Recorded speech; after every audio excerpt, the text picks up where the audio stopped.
إن الحمد لله نحمده ونستعينه ونستغفره ونعوذ بالله من شرور أنفسنا ومن سيئات أعمالنا من يهدي الله فلا مضل له ومن يضلل فلا هادي له ونشهد أن لا إله إلا الله ونشهد أن محمدا عبده ورسوله اللهم صل على سيدنا محمد وعلى آله وأصحابه أجمعين يا أيها الذين آمنوا اتقوا الله حق تقاته ولا تموتن إلا وأنتم مسلمون يا أيها الناس اتقوا ربكم الذي خلقكم من نفس واحدة وخلق منها زوجها وبث منهما رجالا كثيرا ونساء واتقوا الله الذي تساءلون به والأرحام إن الله كان عليكم رقيبا أما بعد. We thank and praise Allah subhanahu wa ta'ala for allowing us to fulfill one of the contractual obligations that we have with Allah subhanahu wa ta'ala, and that is to perform the Friday obligatory prayer. In 1936, Dale Carnegie wrote a famous book called How to Win Friends and Influence People. How to Win Friends and Influence People. This was one of the first best-selling self-help books ever published. And people are still using that book today. And the author's goal, his main goal in writing that book was how to achieve worldly happiness. And then last year in April, the UN published its World Happiness Report. And the country that they found to be the world's happiest country was Switzerland. Canada was at 5, Australia came in at number 10, the US was at 15, and the first Muslim country was at 20th, the UAE. Turkey was at 76, and Syria, as we all understand, was at 176. And what they did was they measured especially mental and emotional happiness. So the ability to stay positive, recovering from negative feelings like anger, caring for one's family, and feelings of joy, happiness, and awe. Allah subhanahu wa ta'ala in the Qur'an states, أعوذ بالله من الشيطان الرجيم من عمل صالحا من ذكر أو أنثى وهو مؤمن فلنحيينه حياة طيبة ولنجزينهم أجرهم بأحسن ما كانوا يعملون. A beautiful verse in the Qur'an in chapter 16 verse 97 where Allah subhanahu wa ta'ala says, whoever does righteous deeds, whether male or female, while he or she is a true believer, verily to him we will give hayatan tayyiba, a good life, and we shall pay them certainly a reward in proportion to the best of what they used to do. So there are a few aspects to this ayah. The first is doing righteous deeds but believing in Allah subhanahu wa ta'ala. And then Allah subhanahu wa ta'ala will give the person who does that both worldly happiness and happiness in the year after, because the reward that Allah subhanahu wa ta'ala is talking about is the reward in the year after. So what is happiness? Happiness is a mental state of well-being which is characterized by positive or pleasant emotions ranging from contentment to joy. And unhappiness is the opposite. So unhappiness is lack of contentment, in fact dissatisfaction, and not feeling joy but feeling sadness, worry, and so forth. The other problem with unhappiness is, and that's my khutbah today, my khutbah is about unhappiness, but it's about happiness as well. Unhappiness is lethal. Not only does it affect the person who is unhappy, but it also affects the people around him or her. It's just like secondhand smoke. So if you don't smoke, but there's someone next to you smoking, you get affected by secondhand, it's called secondhand smoke. So the same way I can get affected by someone who is next to me who is unhappy, that will be secondhand unhappiness. So his unhappiness affects me. But likewise, the opposite is true. His happiness will also affect me positively. There was the famous Terman study from Stanford University, which followed subjects for 80 years. This was the longest longitudinal study that has ever been done, following people up for so long. They found that, a number of things, but amongst them was being around an unhappy person is linked to poorer health and a shorter lifespan. So that's how an unhappier person actually affects you. Affects your health and makes you live shorter. So we need to look at the people we hang around. Are they happy or unhappy? There was another study by the University of Illinois found that people who earn the most money, more than 10 million annually, they looked at people who earned more than 10 million US dollars annually, they found that they were only slightly happier than the workers working for them. So the lesson in that study is, money can't buy you happiness. Psychologists from the University of California who study happiness found that genetics, our genes, and your life circumstance only account for 50% of a person's happiness. The other 50% is up to you. So we have a lot. We have 50% that can contribute to our happiness. So the rest is up to us.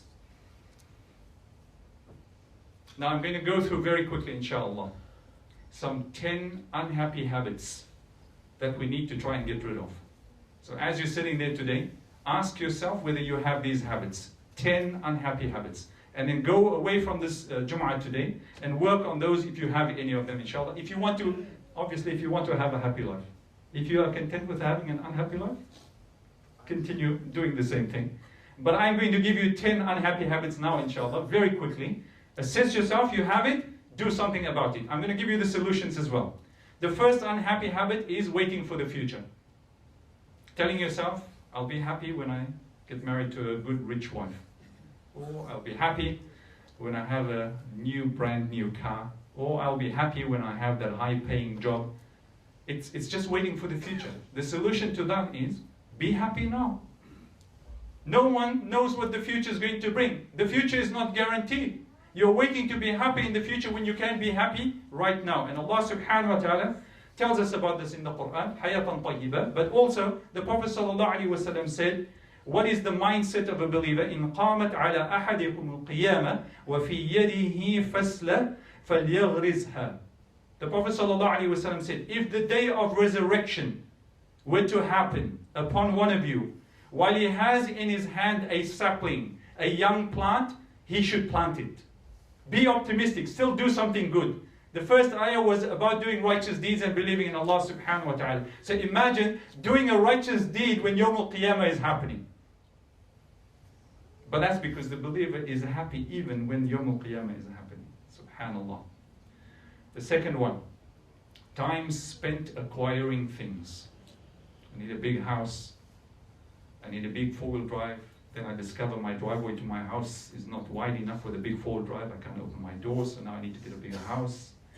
Or I need a big screen TV, bring it home, find the lounge room is not big enough. The wall that I need to hang the big screen TV on is not big enough, so I need to get a bigger house. So I need to keep working and spending all my time and effort on getting these things. Whereas I should be, are these things giving me happiness? Or what are the things that truly give a believer happiness? The first thing that gives a believer happiness is his iman, or her iman. So I should be spending my time on my faith, strengthening my faith, strengthening my connection with Allah subhanahu wa ta'ala. How about spending my time, that time that I'm spending acquiring, working 10, 12-hour days, 6 or 7 days a week, I should be using that time with my family, with my friends. That is quality time. You know that ad on TV that you see, MasterCard, you can't put a value on that. The kid playing in a box. Dad brought home a brand new toy, right?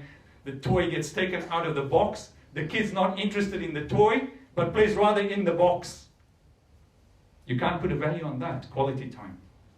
عن أبي هريرة رضي الله عنه عن النبي صلى الله عليه وسلم قال ليس الغنى عن كثرة العرض ولكن الغنى غنى النفس.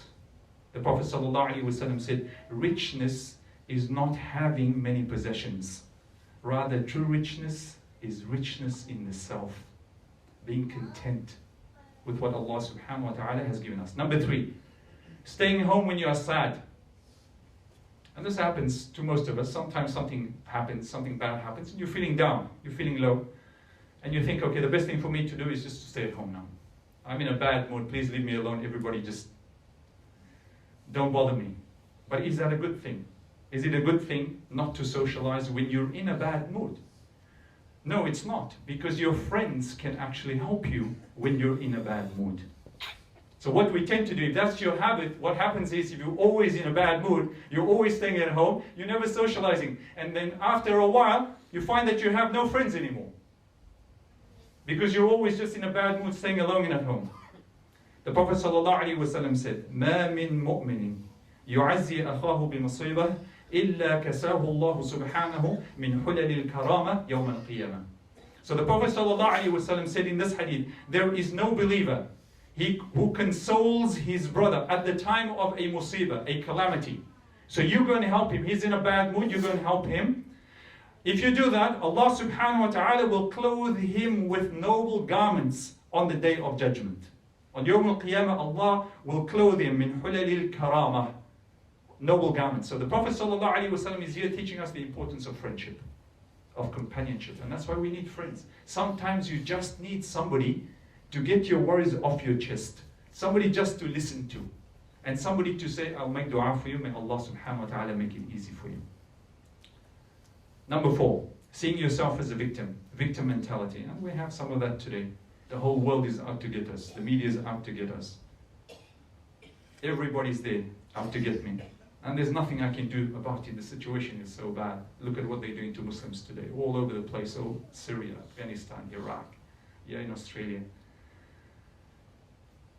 So you can develop that victim mentality, that there's no hope, that there's no way out of this. The solution to that is focus on your circle of influence rather than your circle of concern. Yes, we have many concerns, but what are the things that I can really influence? What are the things that are in my hands to change? That's what I should focus on. But we spend so much time on things that we can't really have a great impact on. But we forget all the things around us. We forget about our families, we forget about our communities, we forget about our friends, but we're worried about what's happening overseas. We should be concerned and we should do what we need to do, but do the things that you have the greatest influence on, which is in your homes. And Allah subhanahu wa ta'ala said in the Qur'an, إِنَّ اللَّهَ لَا يُغَيِّرُ مَا بِقَوْمٍ حَتَّى يُغَيِّرُ مَا بِأَنفُسِهِمْ. Allah will not change the condition of the people until we change ourselves. We need to change ourselves.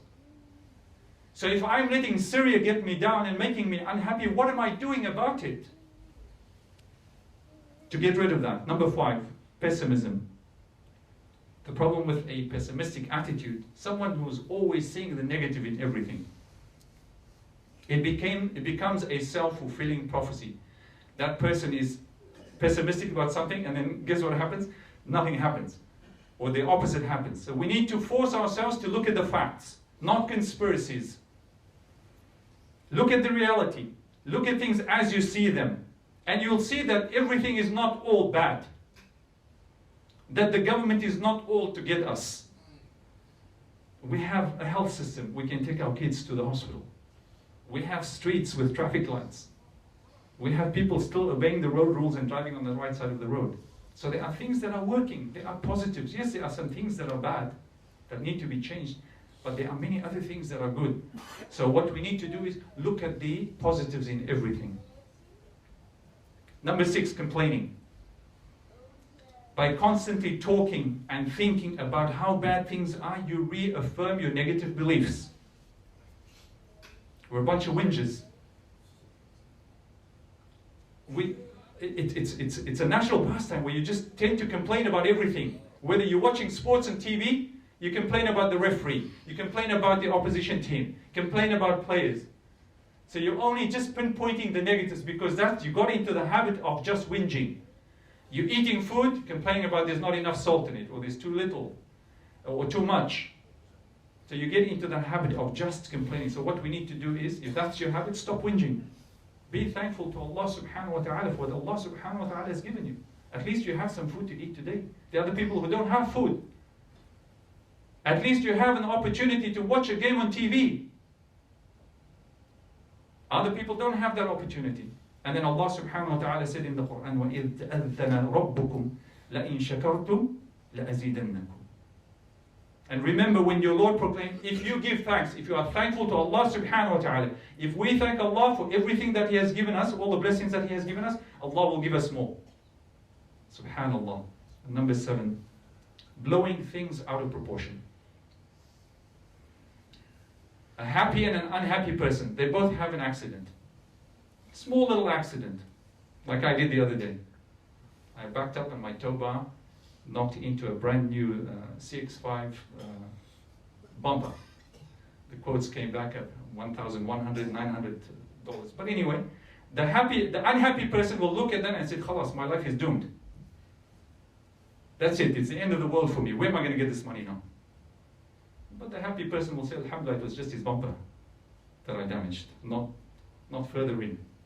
So the happy person puts everything in its proper place. But the unhappy person blows it all out of proportion. And he keeps doing that. So what we need to do is look at the bigger picture.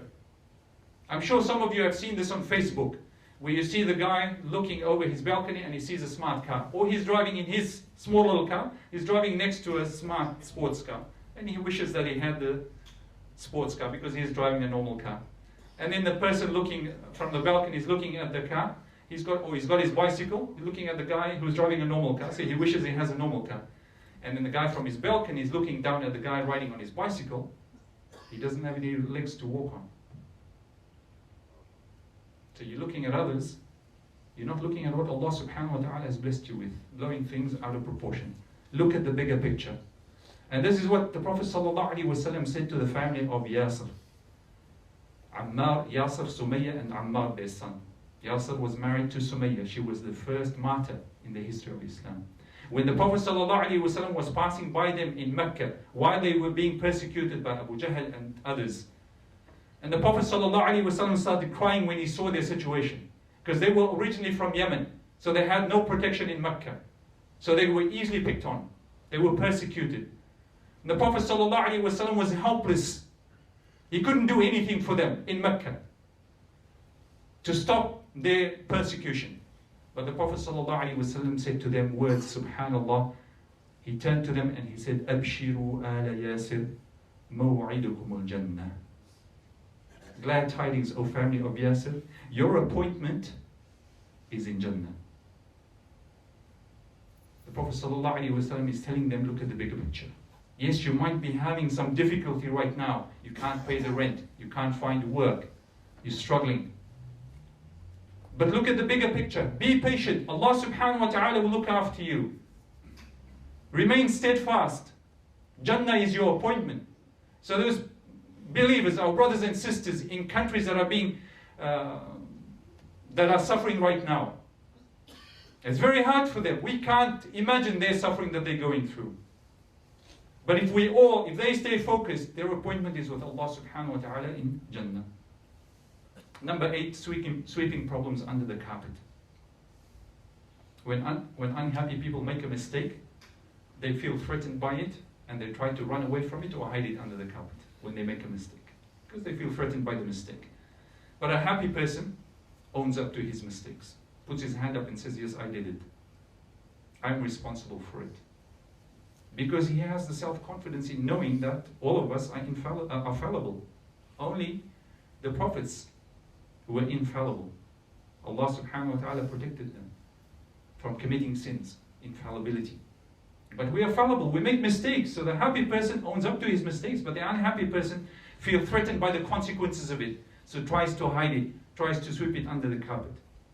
But a happy person knows that the solution is to problems. Life will always have its problems. But the happy person learns the skills of how to deal with difficult problems and to see them as challenges. See your problems as challenges, because always ask Allah subhanahu wa ta'ala, وَمَن يَتَّقِ اللَّهَ يَجْعَلْ لَهُ مَخْرَجًا. The one who has taqwa in Allah subhanahu wa ta'ala knows with certainty that there is no problem that Allah subhanahu wa ta'ala cannot fix. All the servant of Allah needs to do is turn to Allah and ask Allah, Ya Allah, I am your servant, I need help, please help me. Number 9, not focusing on improving himself. Unhappy people tend to sit back and wait for life to improve around them without making any effort. So they're sitting back, life will get better.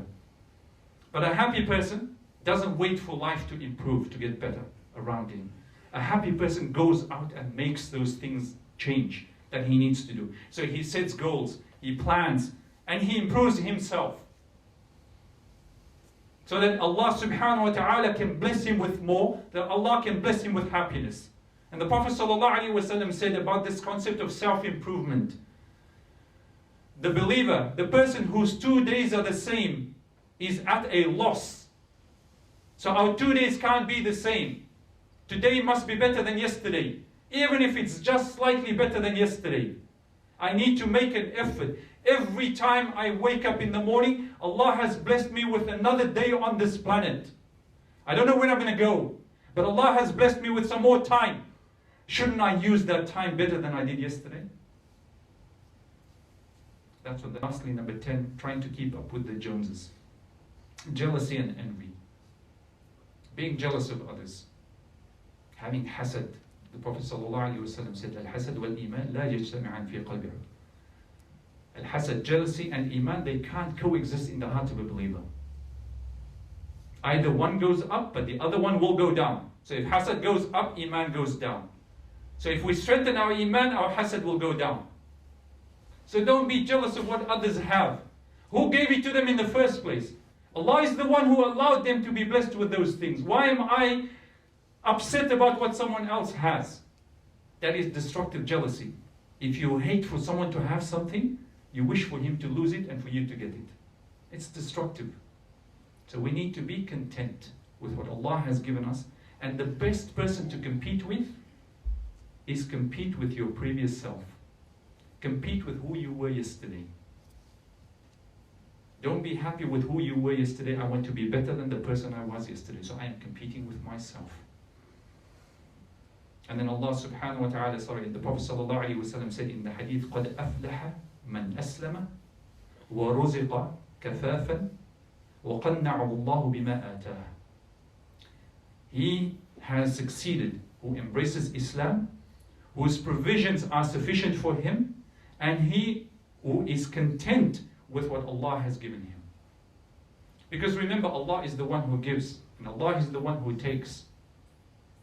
So if I am upset with what someone else has, meaning I am upset with what Allah has decided, the qadr of Allah subhanahu wa ta'ala, so I need to be careful with that.